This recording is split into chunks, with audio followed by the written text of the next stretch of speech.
দেশ এখন একটা ক্রান্তিকাল অতিক্রম করছে।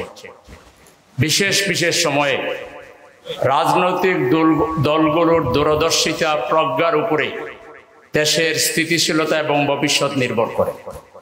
দীর্ঘ কয়েক মাস ব্যাপী সংলাপ শেষে যেসব পয়েন্টে ঐকমত হয়েছে, এটা বাস্তবে রূপ দেওয়া, এটাকে আইনি ভিত্তি দেওয়া, এটা অত্যন্ত স্বাভাবিক একটা জনদাবি। এই দাবি মানতে বিগত সময়ে যারা সংস্কারের বাঁকে বাঁকে বাধা দিয়েছেন, একইভাবে যদি আমাদের দেশে একটা দল আছেন, তারা তসবির দানার মতো নির্বাচন নির্বাচন, সব সমস্যার সমাধান নির্বাচন নির্বাচন।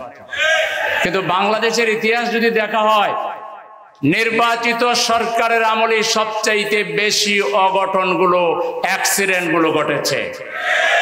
এই বিগত এক বছরে যতগুলো রাজনৈতিক এবং বিভিন্ন আন্দোলন অত্যন্ত কৌশলে বুদ্ধিমত্তার সহিত মোকাবেলা করা হয়েছে, যে দলটি ক্ষমতায় যাওয়ার জন্য পাগল হয়ে গিয়েছেন, তারা থাকলে এটা এভাবে করতে পারতেন না।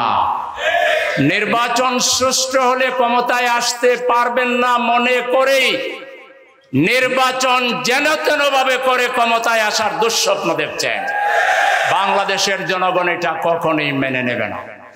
নির্বাচন গণতন্ত্রের প্রাণ, নির্বাচন মানুষের কণ্ঠ প্রকাশের, অভিমত প্রকাশের একমাত্র বৈধ মাধ্যম।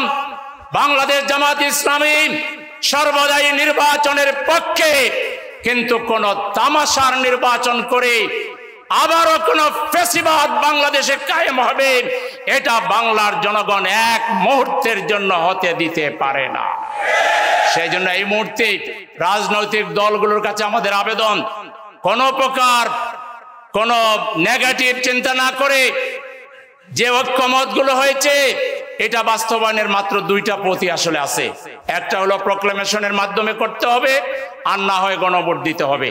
সরকারকে বলবো, এই দুইটার পথে আপনারা যান।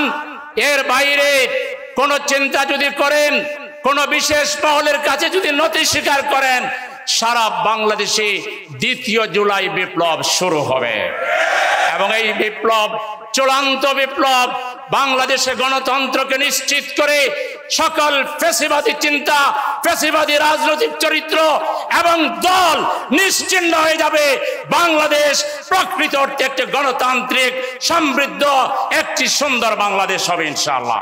সেই বাংলাদেশ প্রতিষ্ঠায় আসুন দল মত, জাতি ধর্ম নির্বিশেষে আমরা সবাই ঐক্যবদ্ধ হয়ে কাজ করি, সেই আহ্বান জানিয়ে আমি আমার কথা এখানে শেষ করছি। আল্লাহ হাফেজ।